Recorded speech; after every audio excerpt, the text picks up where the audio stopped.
बाबा की खरी खोटी चैनल पर आप सबका स्वागत। आज हमारे साथ हैं बड़े दिन बाद श्री नन्हे पहलवान जी। नन्हे पहलवान जी, क्या हाल है? कहाँ घूम रहे हैं? जय सुने श्री राम संदीप महाराष्ट्र का भैया, बहुत विचरण कर रहे बढ़िया। हैं। जय श्री जी राम। संदीप भैया, महाराष्ट्र में हम अपनी तरफ से कोशिश कर रहे हैं कि हमारा हिंदू एकजुट हो और जम के वोट करे और भाजपा और एकनाथ शिंदे जी की सरकार बनवाए और यहाँ एक हिंदू राज्य स्थापित करे और विधर्मियों से हमारे और देश को, हमारे राज्य को बचाए। जी जी, और सबसे जरूरी जो अभी जिस प्रकार की मांगे मुसलमानों ने, यवनों ने, मलेच्छों ने, मोहम्मडनों ने मांगी है शरद पवार और उद्धव ठाकरे से, सामने लेडी हैं। खैर, हमारा आज का विषय ये नहीं है। नन्हे पहलवान जी से जब बात होती है तो बात होती है पहलवानी की। मैं ये जानना चाह रहा था कि महाराष्ट्र तो आप घूम रहे हैं, लेकिन आपकी नजर पहलवानी पर सदैव बनी रहती है, और बड़ा जरूरी है कि ये जो एक बहुत ही फर्जी और बहुत ही निकृष्ट, और मैं अब क्या किन शब्दों का उपयोग करूं, कि नीचता से भरा हुआ जो आंदोलन पहलवानों ने शुरू किया था ब्रजभूषण शरण सिंह जी के खिलाफ, जिसमें यह आरोप लगाया गया कि ये महिलाओं के साथ ज्यादती कर रहे थे, यौन शोषण कर रहे थे, यह सब। तो जी। जिसको फिर कोर्ट केस हुआ, कोर्ट केस की भी एफआईआर क्यों नहीं हो रही, फिर केस हुआ, केस की डेट लग रही है। हमने सुना है कि ये लोग अपने डेट पे भी नहीं जा रही है, पहलवान लोग, संगीता फोगाट जी लोग। इसको ऐसे शुरू कर लेते हैं संदीप भैया कि 4 तारीख को संगीता फोगाट, क्योंकि खुद भी भाई उन्होंने इल्जाम लगाए हैं ना ब्रजभूषण शरण सिंह पे कि नेताजी ने मेरे साथ ये किया। तो 4 नवंबर को कोर्ट में इसकी गवाही थी इस पूरे मामले में, और इनके वकील ने वहां एक एफिडेविट पेश किया कि संगीता फोगाट 2028 के ओलंपिक की तैयारी कर रही हैं और विदेश गई हुई है प्रैक्टिस करने। एक्चुअली मैं आपको एक बात बताऊं कि है नॉर्मली पहलवान होते अनपढ़ हैं, बेचारे भोले भाले होते हैं और अपनी हरकतों से फंसते रहते हैं हमेशा, मतलब बेचारे रोज फंस जाते हैं। और हमारे पहलवान जी लोग फिर फंस गए हैं। इधर तो कोर्ट में एफिडेविट पेश हो गया। भाई कोर्ट में तो एफिडेविट तो एक डॉक्यूमेंट है ना, जो कोर्ट की भाई उस प्रोसीडिंग में, तो भाई उस कागज उसमें लग गया ना, वो तो अब सारी जिंदगी उस फाइल में मेंटेन रहेगा कि संगीता फोगाट विदेश में प्रैक्टिस कर रही हैं, पहलवानी कर रही हैं, मुल्तानी दाव मार रही हैं, दंड बैठक लगातार वहां लगा रही हैं कि 2028 के ओलंपिक्स में जो कारनामा उनकी बहन न कर सकी वो ओलंपिक में गोल्ड दिलाएंगे देश को। हाल आपको बता दूं, senior national medal Haryana state में मेडल नहीं आता इसका, इसको हरियाणा स्टेट में लड़कियां आगा देती हैं। तो ये इधर उधर से रेलवे से या आवा करके ये फर्जीवाड़े थे, नेशनल करती है और वहां भी अपना पूरा पूल वूल डलवा के अपने हस्बैंड का पूरा वहां पे रॉब दिखा के मेडल देती है। तो इंस्टाग्राम पे एक फोटो वायरल हुई जो संगीता फोगाट ने अपने खुद के इंस्टाग्राम हैंडल से लगाई, चैल की। संगीता फोगाट की सबसे बड़ी बहन है गीता फोगाट, उनके हस्बैंड है पवन सरोहा। उसके बाद आती है भाजपा नेत्री बबीता फोगाट, उनके हस्बैंड है विवेक सुहाग। उसके बाद आती है खुद संगीता फोगाट, उनके हस्बैंड बजरंग पुनिया, और सबसे छोटी है ऋतु, उसके हस्बैंड का नाम नहीं मुझे पता। ये ये चारों चारों सगी कपल्स बहन है? चैल। हाँ, ये चारों सगी बहन सगी। है। विनेश इनके चाचा की लड़की है। विनेश और हम्म। विनेश की एक और बहन है प्रियंका फोगाट, वो इसकी चाचा की लड़की है। ये 4 सगी बहनें। ये चारों ठीक कपल्स ठीक। अपने हस्बैंड वाइफ के सारे चैल घूम रहे थे हिमाचल प्रदेश। क्या बात। इंस्टाग्राम हैंडल पे फोटो लगाई, फिर किसी ने बताया होगा कि ओए तू तो फंस जाएगी, तूने फोटो लगाई, उधर तेरी कोर्ट में गवाही थी, तो उसने तुरंत वो फोटो हटा ली। लेकिन आपको पता है शरारती तो दोनों तरफ है, तो कुछ शरारती तो हमारी तरफ भी है। वो फोटो मैं कोशिश कर रहा हूँ, आपको दिखाऊंगा लास्ट में दर्शकों को। वो फोटो हमारे पास आ चुकी है। तो ये चहल घूम रही थी और कोर्ट में इन्होंने कहा है कि जी मैं तो मुल्तानी मार रही हूँ जाके किसी विदेशी कंट्री में, वहां रेसलिंग कर रही हूँ। जी ऐसा है, आजकल के पहलवान जो है वो खालिस्तानियों से पूरी तरह से प्रभावित हो रखे हैं। और खालिस्तानी आंदोलन, भाई सब है क्या ना, जितने आंदोलन हैं, किसान आंदोलन, खालिस्तानी आंदोलन, दलाल आंदोलन, पहलवान आंदोलन, ये सब फंडेड तो बाहर से ही होता है। सेंटर सबका एक ही है। कई लोग उसको सोरोस कह लेते हैं, कई लोग डीप स्टेट कह लेते हैं, कुछ भी कह लीजिए। तो खालिस्तानियों ने तो हिमाचल को खालिस्तान में जोड़ ही रखा है। तो क्या ये उस मानसिकता से उसको विदेश समझ रही थी कि हम तो विदेश गए थे घूमने के लिए, भारत का हिस्सा तो भाई जस्ट आजकल तो point majeure. Point point point मैं मान गया आपका बात, बहुत सही बात की आप। देखिए आपको मेन एक बात बात ये बताऊं है ये। कि जी जी जी नन्हे भाई, जी जी मैं जी सवाल ये बताएं। पूछ रहा था कि इन लोगों ने कोर्ट्स का मिसयूज कर रहे हैं क्या? ये लोग परजुरी कर रहे हैं, एफिडेविट में आप झूठ नहीं बोल सकते, ये अपने आप में क्रिमिनल ऑफेंस है, पहला सबूत देने पड़ते हैं, ठीक है। दूसरी बात ये कि किसी को कोर्ट में फंसा दो, वो लड़ेगा केस, वो अपने आप को निर्दोष साबित करने के लिए लड़ेगा। इनको न्याय चाहिए था ना, तो ये कोर्ट क्यों नहीं जा रही, क्यों नहीं तारीखों पर जा रही? जिसको न्याय चाहिए होता है वो अपनी हर तारीख पर जाता है, इसका एक ये क्यों दूसरा नहीं जा एंगल रही? भी है। इसका एक दूसरा एंगल जो लोग ना जिस पे बात करना नहीं चाहते, हरियाणा का जो समाज है उस पे बात नहीं करता, जानते सब है। हम्म। किसी मजबूरीवश ये सारे इकट्ठे होके एक बैनर के तले एक धरने पे आए, लेकिन उस धरने की सारी मलाई काट गई दिनेश फोगाट। अब इन हम्म। 4 बहनों के साथ उसका एकदम है 36 का आंकड़ा। भाई घरों में हो जाता है ना। अब आप भी यूपी के, आप तो दयादी खुद समझते हैं कि दयाद अगर आगे बढ़ जाए तो फिर अरे हाय, बाप रे बाप। पटीदारी है भाई, पटीदारी है मतलब जी। पटीदार के घर आपसे बड़ी 4 व्हीलर आ जाए, पटीदार 1 बीघा कहीं खेत लिखा ले, पटीदार घर नया बनवा ले, या पटीदार का बेटा नौकरी पा जाए, तो सांप कैसे कलेजे पे लौटता है आप और मुझसे बेटर कोई नहीं जानता है। हम्म। अंत में विनेश फोगाट है तो इनकी पटीदार। भाई ओलंपिक से फाइनल में पहुंच गई, इनसे इन चारों बहनों के सम्मिलित मेडल से ज्यादा उसके मेडल हैं। फिर ओलंपिक्स का फाइनल, 3-3 ओलंपिक खेल जाना, और मतलब हर चीज में इनसे बेटर हो गई। उसके ऊपर सोने पे सुहागा क्या हुआ, भैया जी अब एमएलए हो गई। बजरंग पुनिया 4 या 5 बार का, मेरे हिसाब से 4 बार का मेडलिस्ट है सीनियर वर्ल्ड चैंपियनशिप का, और ओलंपिक्स का ब्रॉन्ज है। बजरंग पुनिया का हर जगह देखा जाए तो विनेश से बेटर परफॉर्मेंस है, विनेश से बेटर मेडल है। लेकिन उस सब के बाद आज बजरंग पुनिया का हाल वही है कि जो बड़े वकील साहब के नीचे चमचे नहीं होते जिनका काम होता है बस स्टाम्प और एफिडेविट बनवाना, टाइपराइटर वाला काम जो टाइप राइटिंग कराते हैं, जाओ एफिडेविट बनवा लाओ, जाओ तारीख लेके आओ। आज बजरंग पुनिया की औकात ये हो गई है। इससे आहत होकर संगीता फोगाट एंड पूरी सिस्टर्स ने विनेश फोगाट का बॉयकॉट कर रखा है। इसमें एक एंगल ये भी है कि हो सकता है बहुत ही जल्दी संगीता फोगाट अपनी गवाही से मुकर भी जाए। कोर्ट में ना आना एक ये भी एक कारण है कि संगीता फोगाट को कहीं न कहीं ये एहसास हो गया है कि कहीं झूठी गवाही में झूठा मुकदमा लिखाने में कहीं मुझे सजा तो नहीं हो जाएगी। ये एक बहुत बड़ा एंगल है। इसमें एक दूसरा 100% एंगल क्या है। मानहानि का दावा जिस दिन कर दिया ब्रिजभूषण शरण सिंह ने, जी। ये लोग वापस वहीं पहुंच जाएंगे जहां से आए थे। अब एक नई प्रॉब्लम है। अगर संगीता फोगाट ये कही होती ना कि मैं बैंगलोर में और दिल्ली में या हरियाणा में या कहीं हिमाचल में प्रैक्टिस कर रही हूँ, तो कोई वही एविडेंस नहीं मांगता। लेकिन अब तो मैंने सुना है कि डब्ल्यूएफआई का या ब्रिजभूषण शरण सिंह जी का जो वकील है वो क्यों ना कोर्ट में ये बोले कि जी जज साहब इनसे इनकी पासपोर्ट की कॉपी मांगी जाए कि किस देश में कितनी तारीख को ये गई है और वहां से वापस कब आई। भाई पासपोर्ट पे तो इमिग्रेशन की स्टैंप होती है कि आपने कब दिल्ली या इंडिया को भाई छोड़ा है और किस देश में आपने एंटर किया है, वहां से कब उस देश को छोड़ा और इंडिया में एंटर किया है। ये तो एकदम एक लीगल डॉक्यूमेंट है आपका पासपोर्ट। अगर कल को संगीता फोगाट का ये पासपोर्ट मांग के कोर्ट में पेश कर दे डब्ल्यूएफआई, तो कोर्ट में झूठ बोलना, कोर्ट से झूठ बोलना, कोर्ट की अवमानना करना, ये एक मुकदमा बनता है कि नहीं बनता है? और बार बार 100 झूठी साबित हो रही है। 110% बनता है। आप फिर वही बात, affidavit is a legal document. It आप उस पे झूठ, भाई शपथ पत्र होता है, वो शपथ ले रहा हूँ, लास्ट में लिखा जाता है कि शपथी या ऊपर की सारी उपरोक्त सारी बातों की सत्यता का प्रमाणित करता है, और नीचे हस्ताक्षर करता है, शपथ पत्र है वो।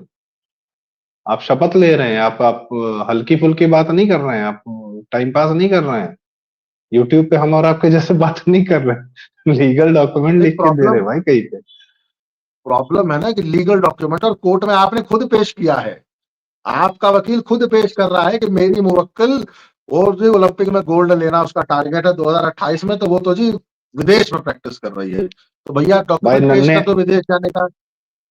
नन्हे भैया, किसी तरीके से वकील साहब तक इस चैनल के माध्यम से बात पहुंचे विभूषण शरण सिंह जी के, कि भैया इन पे तो देशद्रोह का मुकदमा चला, हिमाचल को विदेश कैसे बोल दिया तुमने भाई? जी, ये भी आपके बहुत आई बहुत एम बहुत अच्छा पॉइंट। नहीं नहीं, अब आते हैं, जब मैं मजाक के फॉर्मेट में कह रहा हूँ, but these are very serious matters, because कारण क्या है, इन्होंने दो तीन जो घटिया काम किए जिसको बाबा रामदास जी ने सदैव 2-3 साल से सामने रखा है, और अकेला आदमी रख रहा था और कोई नहीं इस बारे में बोल रहा था। आज सारी की सारी मीडिया का पूरा नैरेटिव एक तरफ और बाबा रामदास जी की सत्यता एक तरफ हो गई है कि झूठे आरोप, महिला ने बोल दिया है कि पुरुष ने ये किया है। आप पहलवानी को साइड कर दो यार, तुमने कितनी महिलाओं को झूठा साबित कर दिया, जिनके साथ वाकई में अत्याचार होगा कल को तो वो भी झूठी साबित हो जाएंगी। तुम झूठ बोल रही हो, और किस लिए तुम लोगों ने झूठ बोला? मैक्सिमम आपने ही बताया कि विनेश फोगाट का मैक्सिमम, सारे सिस्टर्स में सबसे ज्यादा जो है विनेश फोगाट पा गई हैं सब कुछ। क्या पाई? एमएलए तो बन गई हैं। हमारे यहाँ भी घूमते रहते हैं बहुत सारे एमएलए, 5 साल बनते हैं, 5 साल नहीं रहते हैं। पूर्व एमएलए, पूर्व विधायक, क्या है, क्या अचीवमेंट है आपकी इतनी इतनी घटियापन करके? अब संगीता फोगाट अपने आप को काट रही। अब मैंने आपसे बस, चूंकि ये मेरा ही अपना विचार है, मतलब मुझे इससे ज्यादा तकलीफ है, इससे ज्यादा दुख है पहलवानी का, तो अब मैं आपसे यही भी जानना चाह रहा था कि पहलवानी का कितना नुकसान किया है इन लोगों ने, कुश्ती का कितना नुकसान वो किया है? आपको वही बताने जा रहा था, आपने अच्छा सवाल पूछ ही लिया। अगले महीने की 5 तारीख से बैंगलोर में सीनियर नेशनल्स ऑर्गेनाइज हो रही थी।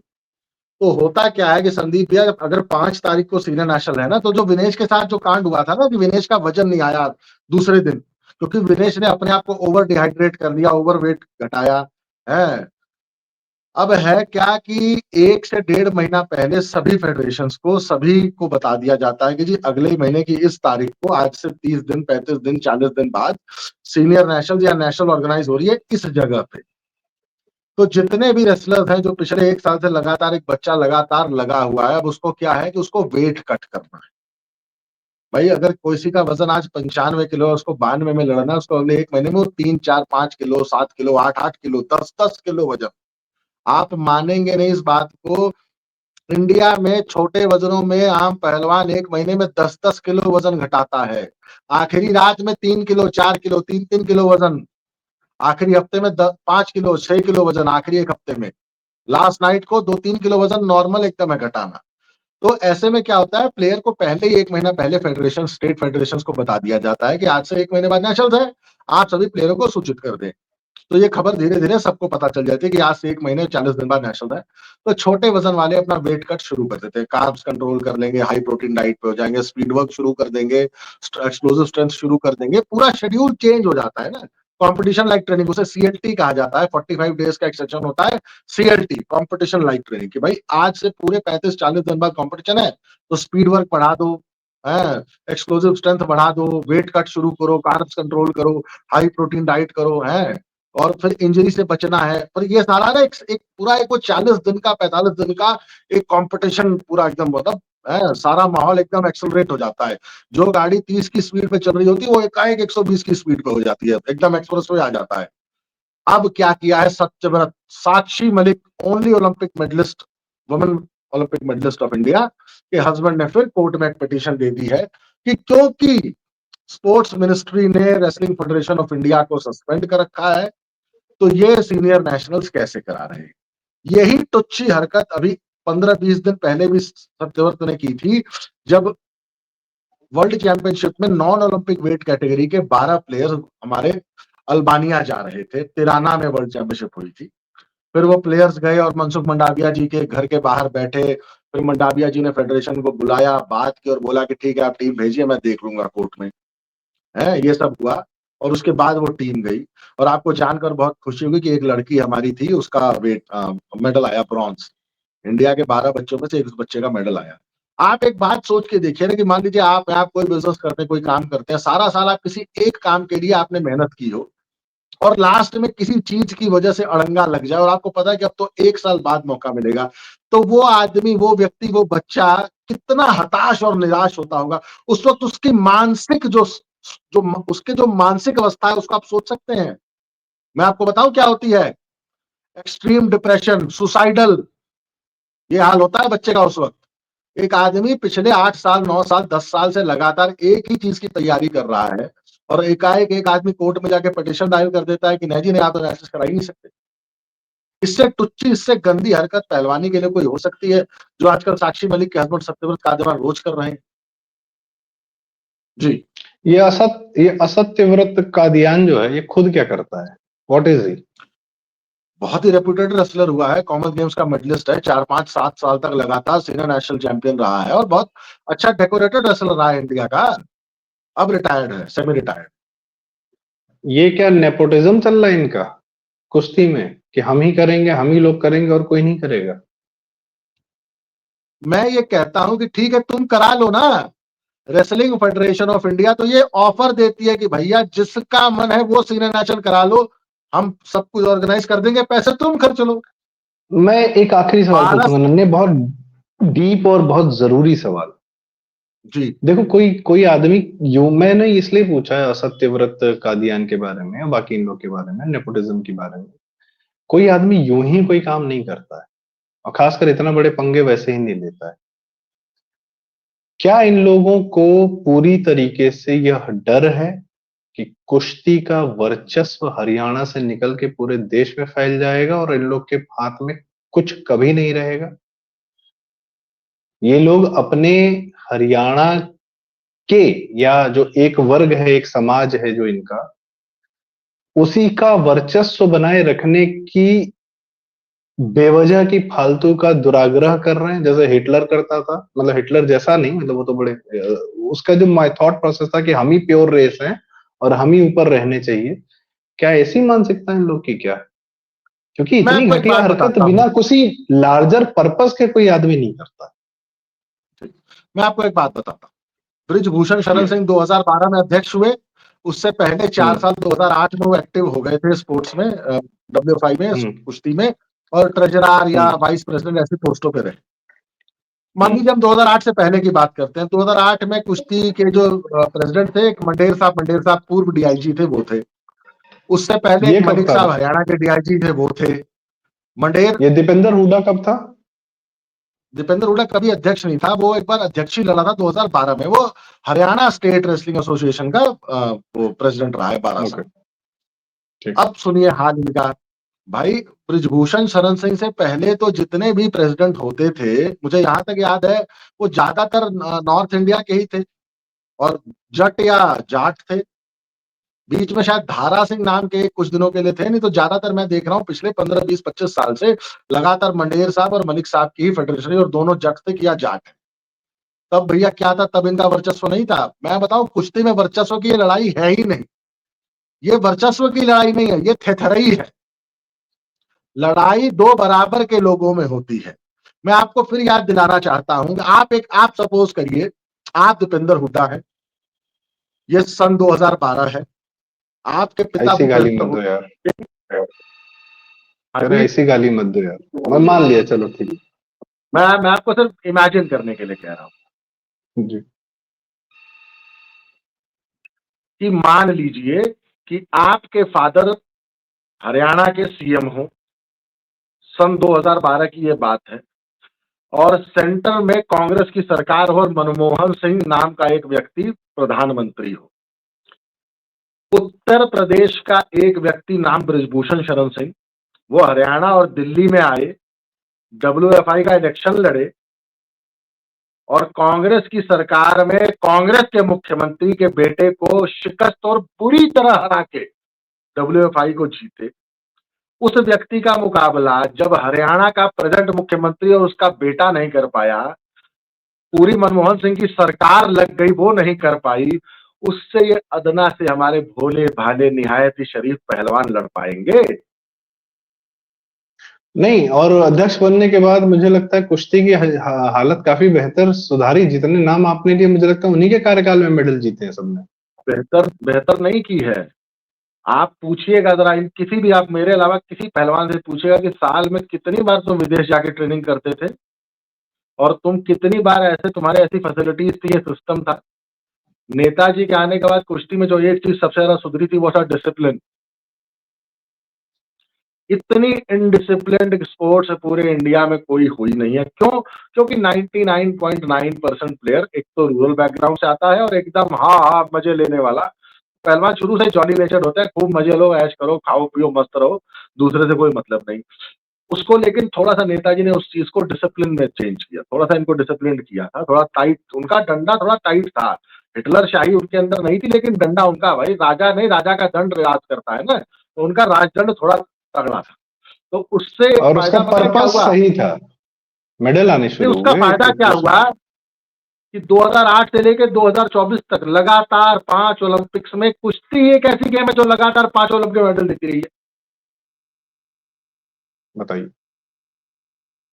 और कुश्ती में इंडिया का जो आज हाल है कि हमारे पास 3-4 वज़नों में तो टॉप के मतलब टॉप 5 रैंक में वर्ल्ड के हमारे रेसलर्स हो गए हैं और मतलब हर बार हमारा ओलंपिक में मेडल आता है और कभी-कभी मेडल खराब भी हुए हैं।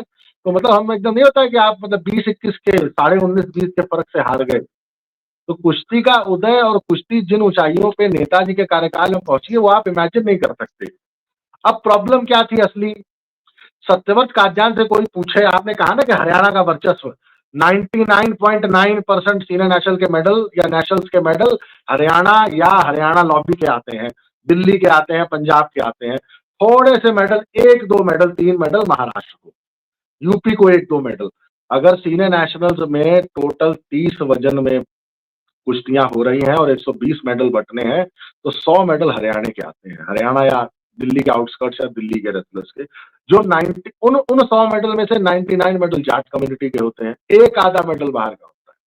आखिर नुकसान किसके बच्चे का कर रहे हैं? जाट के बच्चे का, हरियाणा के बच्चे का। और मिल क्या रहा है? सिर्फ अपनी ईगो सेटिस्फाई कर रहे हो। मतलब दूसरे छोटे बेचारे शरीफ बच्चों के कंधों पर बंदूक रख के तुम ब्रिजभूषण शरण सिंह का शिकार करने चले हो। नहीं नहीं नहीं, नन्हे भाई, आपने जब ये बात कही कि ज्यादा नुकसान हरियाणा के बच्चों का हो रहा है, और आपने ये बताया कि बीच में इतने हर हर ओलंपिक्स में मेडल जो है कुश्ती ही ला रही है भारत की तरफ से, तो मेरा ध्यान अब इस तरफ जा रहा है कि भारत को ओलंपिक्स में एक स्पोर्ट जिसमें एक मेडल मिल रहा था, टैली बढ़ रही थी, भारत का सम्मान बढ़ रहा था, नाम बढ़ रहा था। क्योंकि क्या है ना, फिर वही बात, इंडिविजुअल इतना बड़ा पंगा नहीं लेगा, वो मोहरा है। फिर कोई कह रहा है उससे करने के लिए, जो जितने लोग सड़क पे लेट गए थे आंदोलन के नाम पे, ये सब मोहरे थे। ये सत्यव्रत भी मोहरा है। ये किसी और का मुझे लग रहा है, आप मुझे थोड़ा क्लियर करिएगा if I am thinking right और रॉन्ग, कि maybe they are funded from outside so that बाहर से पैसा लेके, भाई यहाँ भारत में तो हर आंदोलन बाहर से पैसा लेके होता है, और इस प्रकार के जो कोर्ट केसेस और लीगल और वकील के फीस, ये सब बाहर से पैसा आता है, उसके अलावा और कोई कारण नहीं, कोई अपनी इच्छा से नहीं कर रहा। तो ये क्या बाहर वाले नहीं चाहते हैं कि भारत का सम्मान ओलंपिक्स में या स्पोर्ट्स में या किसी एक दूसरे स्पोर्ट्स में बढ़े, खाली क्रिकेट तक सीमित रहे, कुछ और कोई और नया कुछ ना करने पाए? क्योंकि इट्स अ बिग थिंग कि भारत के लिए ओलंपिक्स में कुश्ती आगे बढ़ा रही है, कुश्ती प्रमोट कर रही है। ऐसा भी आप हो एक सकता बात है क्या? बताइए मतलब मैं बहुत दूर की आप एक कौड़ी बात मार रहा हूँ बताइए लेकिन। जी, जी, जी, मैं आपकी बात समझ गया। 2016 में ओलंपिक से पहले कंट्रोवर्सी हुई सुशील कुमार और नरसिंह यादव की, कि नरसिंह यादव डोप में पकड़े गए, उसमें था सुशील कुमार बार-बार कह रहे थे कि नहीं ट्रायल लो, ट्रायल लो, ट्रायल लो। और इंडिया में एक कल्चर रहा है, एक पुराना एक पद्धति चली आ रही है कि जो कोटा लेके आता है वही जाता है।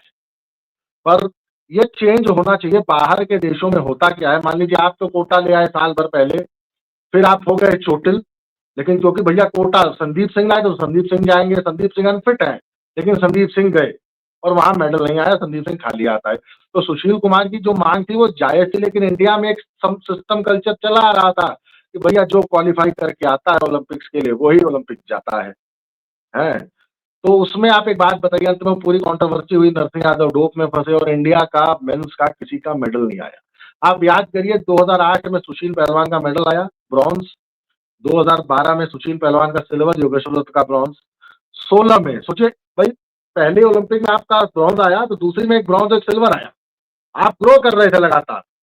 लेकिन 16 में कंट्रोवर्सी की वजह से कोई मेडल नहीं आया, सिर्फ साक्षी मलिक का एक ब्रॉन्ज आया। फिर देखिए 4 साल का एक पीरियड आया, कोई कंट्रोवर्सी नहीं हुई। तो 2020 के ओलंपिक्स में जो इंडिया का सबसे शाइनिंग पीरियड था, रवि कुमार का सिल्वर, बजरंग पुनिया का ब्रॉन्ज और दीपक पुनिया थर्ड फोर्थ की बाउट हारा। सोचिए 3 मेडल, मतलब चलिए दीपक पुनिया का मेडल नहीं आया, लेकिन ओलंपिक जैसे स्पोर्ट्स में, ओलंपिक जैसे टूर्नामेंट में थर्ड फोर्थ की कुश्ती में फोर्थ आना बहुत बड़ी अचीवमेंट है, बहुत बड़ी। फिर देखिए फिर एक कंट्रोवर्सी हुई 2023-24 में। पीटी उषा भी फोर्थ आई थी और आज तक भारत का सबसे बड़ा नाम है मिल्खा सिंह, मिल्खा मिल्खा सिंह सिंह। दोनों जी फोर्थ आए थे। जी। तो वैसे बजरंग पुनिया फोर्थ आया, सेमीफाइनलिस्ट हुआ था, है हम्म। वर्ल्ड चैंपियनशिप का सिल्वर मेडलिस्ट है। तो आप सोच के देखिए कि फिर एक कंट्रोवर्सी आती है, 2 साल का एक पीरियड, 1.5 साल का एक पीरियड आता है और वो कुश्ती को इतना नीचे ले जाता है कि जिस कुश्ती में 3 बजरंग पुनिया अगर इस कंट्रोवर्सी में नहीं फंसता तो बजरंग पुनिया श्योर शॉट फिर से ओलंपिक का मेडलिस्ट होता। मैं इसमें कहता हूं अगर किसी का सबसे ज्यादा नुकसान हुआ है तो बजरंग पुनिया का नुकसान। आज फिर क्या हुआ 2024 में, विनेश फोगाट डिस्क्वालीफाई हुई क्योंकि थेतरई से आप जब ज्यादा वेट कट करोगे ना, ड्रास्टिकली कट करोगे और सिर्फ वाटर, भाई आपने वाटर बॉडी से शेड किया ना, ऐसी चीजों का इस्तेमाल किया, ऐसे इक्विपमेंट का इस्तेमाल किया, सोना बात का और साइंस का इस्तेमाल करके आपने अपनी बॉडी से वाटर तो रिटेंशन, जितना वाटर था निकाल दिया, लेकिन बॉडी तो वाटर रिटेंट करेगी, वो तो रिटेंशन होना ही है। जो थोड़ा सा शुगर लिया, कार्ब्स लिए, बॉडी ने तुरंत अपने सेल्स में भर लिया और फिर नहीं शेड किया। आपने पूरा जोर लगा लिया, नहीं हुआ। तो अंत में इंडिया का क्या परफॉर्मेंस है ओलंपिक में, एक ब्रॉन्ज, अमन सहरावत। ये तो इंडिया के 3 से 4 मेडल आए हुए थे। भाई एक एक इंटरेस्टिंग कंट्रोवर्सी। बात है, आपने जो जी। इतनी बातें बताई, जब जब मेल रेसलिंग से संबंधित कंट्रोवर्सी हो रही है तो मेल रेसलिंग का मेडल गिर रहा है, फीमेल में आ रहा है। और जब हाँ, फीमेल रेसलिंग में कंट्रोवर्सी हो रही है तो मेल में मेडल आ जा रहा है। मतलब मेडल की अगर कंट्रोवर्सी नहीं हो तो मेल फीमेल दोनों अपना अपना मेडल लाने के लिए एकदम सक्षम है। है, है। ये पैटर्न दिख रहा है। आप लेकिन एक चीज कोई और चाहता है समझिए कि ना कि मेडल ना आए भारत का। यहाँ पे भारत को बेचने वाले बहुत सारे बैठे हैं ना, तो मुझे पूरा अब अंदाजा लग रहा है कि कोई चाहता है कि भारत का मेडल ना आए। और अपनी जी, ego ego ego Satyavrat Kadian की नहीं, अगर ईगो दीपेंद्र हुडा की है तो मैं मान सकता हूँ, क्योंकि वो इस लेवल पे है कि वो अपनी ईगो के चलते सब कुछ बर्बाद तहस नहस करने का काम कर सकता है। वो प्रदेश को तहस नहस कर देगा, राहुल गांधी जैसे भारत को करना चाहते हैं। पर माय पॉइंट इज कि ये ये रुकेगा कब भाई? काहे लिए सेंट्रल गवर्नमेंट ने इन लोग को, WFI वालों को बेचारों को सस्पेंड मार दिया? ये मैं कहानी कहाँ खत्म होगी? मैं आपको अंदर की बस एक ये और आखिरी खबर दे सवाल है। देता हूँ। अंदर की एक खबर और दे देता हूँ। नेशनल्स तो होगी, जैसे वो ट्रायल्स हुए थे, जैसे वो टीम वर्ल्ड चैंपियनशिप हुई थी ना, नेशनल्स भी होगी। ये अपना जितना जोर लगाना है लगा ले। अगर मेरी वीडियो इन तक पहुंच रही है तो सत्यव्रत कादियान थोड़ा जोर और लगाओ, इतने में मजा नहीं आया पहलवानों को। नेशनल्स तो संदीप भाई होगी, इनके इनके रुकने से रुकेगी नहीं। अब दूसरी चीज और आपको एक पॉइंट बता देता हूँ, बहुत इंपॉर्टेंट पॉइंट है। वो हरियाणा के खलीफे कहाँ गए, वो कोचेस कहाँ गए, वो अखाड़ा संचालक कहाँ गए, हरियाणा की वो रेसलिंग फेटर्निटी कहाँ गई, हरियाणा के पहलवान कहाँ चले गए, खाट कहाँ गई। नुकसान हरियाणा के बच्चों का हो रहा है ना, आपके मेरे भाई बहनों का हो रहा है ना। देश की कुश्ती भाड़ में जाए, भाड़ में जाए, आज कल जाती हो आज चली जाए, मैं कहता हूँ। लेकिन एक बच्चे का करियर तो मत खाओ ना। अंतिम पंघाल के फादर ने उसकी रेसलिंग के चक्कर में 2 एकड़ जमीन बेची। आपको मैं ऐसे हजारों एग्जांपल्स दिखाऊंगा रेसलिंग में कि माँ बाप ने अपना पेट काट के अपने बच्चे को रेसलिंग कराई है। अरे ठीक है, कुश्ती चूल्हे भाड़ में चली जाए, एक बच्चे और उसके परिवार का जीवन बर्बाद मत करो। सत्यव्रत कादियान से मुझे प्रॉब्लम ये है ना कि वो लगातार ऐसी हरकतें कर रहा है जिससे नुकसान बच्चों का हो रहा है। ब्रिजभूषण सिंह का कोई नुकसान नहीं हुआ, इस पूरी कंट्रोवर्सी में उनको तो फायदा हुआ है। उनका बेटा सांसद हो गया, एक बेटा उनका विधायक है, कोर्ट में केस चल रहा है, ये केस कोर्ट में आते नहीं है। अगले ने तो पहले दिन कहा था ना कि फांसी चढ़ जाऊंगा अगर एक गवाह मिल गया। वो तो आज भी एकदम ताल ठोक के कहते हैं कि दबदबा है, दबदबा रहेगा, क्योंकि हम सच के साथ हैं, हनुमान जी हमारे साथ हैं।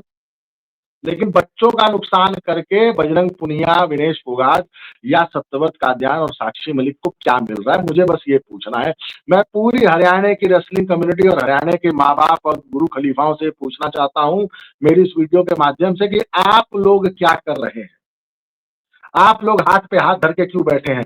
आप लोग छोड़िए सारी बातें, संगीता फोगाट से इतना पूछिए कि मैडम 4 तारीख को जब आपकी कोर्ट में गवाही थी उस केस में, तो आप कोर्ट में क्यों नहीं गए और चैल और हिमाचल प्रदेश में आप कौन से मजे ले रही थी। बस इतना सवाल संगीता फोगाट से पूछा जाए कि 4 तारीख को आप गवाही देने क्यों नहीं गए। जी संदीप भैया। अभी सुना है कि 12 तारीख को भी कोर्ट केस था या होगा, उसकी भी डेट बढ़वा के जी, कर दी गई कि आगे। और जी, ये जी, उसने किया है, विनेश ने। जी, भाई अद्भुत लोग हैं यार, भगवान बचाए ऐसे लोगों से। और क्या ही कहा जाए कि ऐसे लोग हमारे रोल मॉडल के, मतलब हमारे सर पे बिठाए जाते हैं हमारे रोल मॉडल बना के। भाई जी, आपका टैलेंट अपनी जगह है, आपका मेहनत अपनी जगह है, पर आपका चरित्र भाई जी, साहब, जी, मतलब बहुत बहुत बहुत कष्ट की बात है कि ऐसे लोग, यही मीडिया पूरा, मैं तो आधी तकलीफ तो हमारी इस मेन स्ट्रीम मीडिया से है कि इन लोग को हीरो हीरोइन बना के मतलब एकदम सब सामने परोस दे कि ये लोग सच्चे हैं, ये लोग सच्चे हैं, यही सच्चे हैं। तुम खुद झूठे हो भाई, तुम खुद झूठे हो। तो नन्हे भाई बहुत बहुत धन्यवाद, आपने हमको पूरी डिटेल में ये सारी बातें, सारी जानकारी कुश्ती पर जो लगातार पैनी नजर आप बना के रखते हो, बड़ी आवश्यकता है। जी, क्योंकि मुझे लगता है कि लगातार सही बात, इसको कई लोग तो इस टॉपिक को छोड़ के भाग गए, पर जी, हो क्या रहा है इसकी बड़ी आवश्यकता है। तो शायद इन्हीं बातों, इन्हीं वीडियोस के माध्यम से कुश्ती बची रहे, क्योंकि मैं आपके अलावा, बाबा जी के अलावा और किसी को बात करते हुए देखता नहीं, सुनता नहीं। ये एक्चुअली असल काम है कि एक चीज को हम लगातार फॉलो अप करें जब तक उसकी वो परिणति तक ना पहुंचे।